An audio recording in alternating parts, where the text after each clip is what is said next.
Okay, guys, like always, I do want to state a disclaimer. We are not traders. We're not speculators. This is not financial advice. All we're doing is educating you about blockchain technology, cryptocurrency technology, and the whole ecosystem. So in this video, we're talking about the brand new platform, Waves. And I got my good friend, once again, Ethan, which he's going to be educating you on what it is and what he thinks about it. Sure. Waves is brand new in a sense that it's been around for about a year and a couple months. Waves launched with an initial coin offering and a fixed supply of 100 million tokens. But the Waves blockchain project as a platform is actually pretty fascinating. It aims to do a few things. One of them is easy token creation. That is, if you're a user of the Waves platform, you can create a token on the platform really easily. What this means is if you have an initial coin offering for a new project, you can use the Waves platform to launch it without having to code your own sort of blockchain or anything like that. Kind of like Kickstarter type of model. Yeah, sort of like that. You can actually even, you could take a small company, let's say like a little property management company that's independent. If you wanted to issue shares, theoretically, you could do that on the Waves platform, because then you could also use other cryptocurrencies like Bitcoin, Ethereum. Ethereum gateways are coming to Waves fairly soon. You could use other cryptocurrencies to pay out dividends, essentially, to shareholders or token holders. The legality of this is going to change country to country, but it's interesting to watch as a conceptual sort of exercise.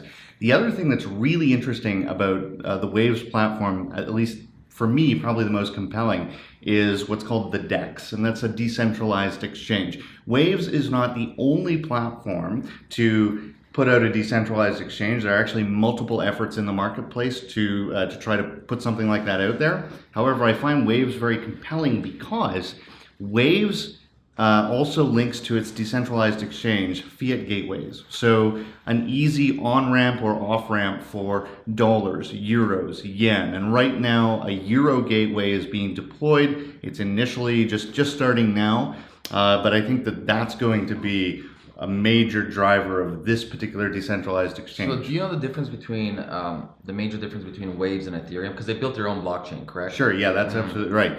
Waves also employs the use of smart contracts, but it's much more simplified. Ethereum, you can essentially build anything on Ethereum. It is like its own operating system, right? If you think of Windows on the cloud. Nicknamed the world's computer. Yeah, exactly. Nicknamed the world's computer for a reason. That's exactly what it is. Waves is much more, it's got a different approach. You can do a lot of the same things that you can do on Ethereum in respect to smart contracts. However, what you have to do is use plugins, essentially. You build things off of the Waves platform that can interact with it. So it's a different approach, but it's still very similar. And I think that's also why we see some ICOs right now, some projects using the dual blockchain approach. For instance, Mobile Go, which just closed, is a blockchain project which is using both the Waves and Ethereum blockchains. What did they do right now? 50 million? Oh, yeah, it was over 50 million. It's something like $53 million. Ridiculous. A ridiculously large ICO. It was incredible. And I actually almost missed it because there's just so much in this space to pay attention to. Yes. Yeah. But another interesting thing for Waves you mentioned is they're using proof of stake currently. Oh, yeah, that's right. So Waves is using, like you said, proof of stake. It's actually called least proof of stake in terms of how they've structured this. So if you have 10,000 Waves right now, you can set up your very own full node, which audits the network. In terms of other cryptocurrencies like Bitcoin, you can think of it as the same as mining. So you're auditing transactions, you're getting fees as a reward. So right now, any fees on the Waves platform blockchain goes to these full nodes, these people who are auditing the network. A least proof of stake, however, is a little bit different. So you can actually come up with staking pools. So let's say you have 10,000 Waves that you want to use to stake, and somebody else has 5,000 Waves, which is below the minimum balance required to participate in least proof of stake. They can lease their 5,000 Waves to your node, and then your node has 15,000 Waves now to start staking and participating in auditing the network, making it secure. I think right now, just as we're recording, I think we roughly 70% of the entire Waves. If I understand this correctly, with the leasing of that, it's almost like you're paying out dividends. Almost, yeah. And I need to caution right now that those returns are very low. Yes. Because the Waves Well, like network any is, dividends. well, It's long term. It's long term, but also because the Waves platform is growing. It was at one point the Waves platform was only doing 1,000 transactions a day. Not very much traffic was going on. Today, Waves the platform is doing something like 30 or 40,000 transactions a day. That's growing quite rapidly. But every time a transaction happens on the network, you only have 0.001 waves as a transaction fee. That's very low. So a lot of transactions have to kind of take place on the network in order for those dividends to be sizable for any individual who's participating. But as I said, that network is growing very rapidly.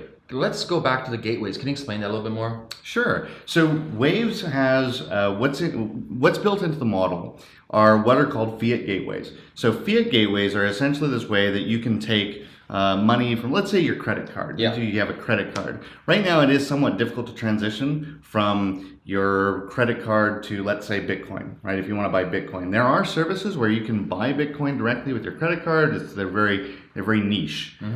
Waves is trying to mainstream that by partnering with banks, with other financial institutions, so that you can essentially have a very, very fluid on-off ramp. So you can for example, if I want to plug buy money. whatever tokens on the Waves platform, they'll have a gateway for some form of financial institution, whether, let's say, TD Bank in Toronto. Sure. And then my TD Bank will have a gateway to Waves, and I can instantaneously then purchase from fiat into crypto. Yes, that's absolutely right. Because Waves gateways don't operate just with fiat currency. They also operate with cryptocurrencies. So right now, for instance, there is a Bitcoin gateway on Waves. They've just opened up a Euro gateway on Waves using SEPA transfers as well. So you can wire money to an institution to a gateway.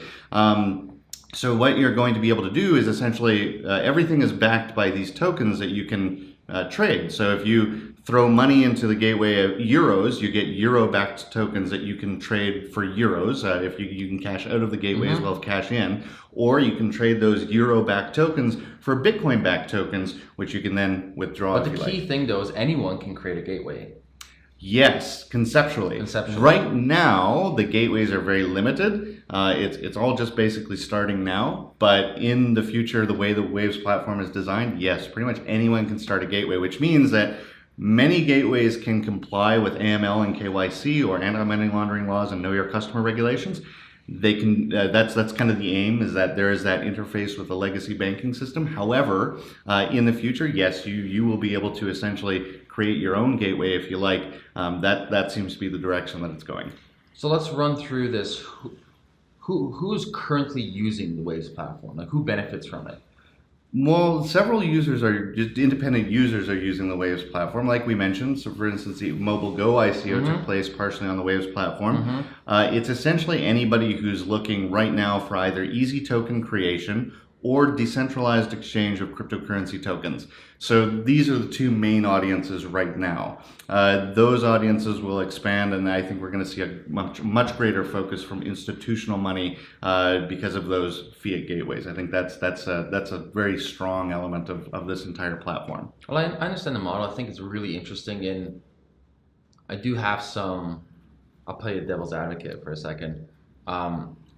I do see some issues, and my issues is I just want to know more transparency for the team. I want to know what their roadmap is. I want to know exactly what their plan of execution with the money that they raise themselves. Sure. And more transparency. Actually, that's one of my issues with a lot of these ICOs and tokenization, not platforms, but companies, is I want more transparency. Like, for example, in any IPO company, they should take some lessons from IPO. In any IPO company, they have to be 100% transparent every quarter. Right. They have to show us all the numbers, all the papers, what they're doing with the money, or else I pull it as a shareholder. I pull my money.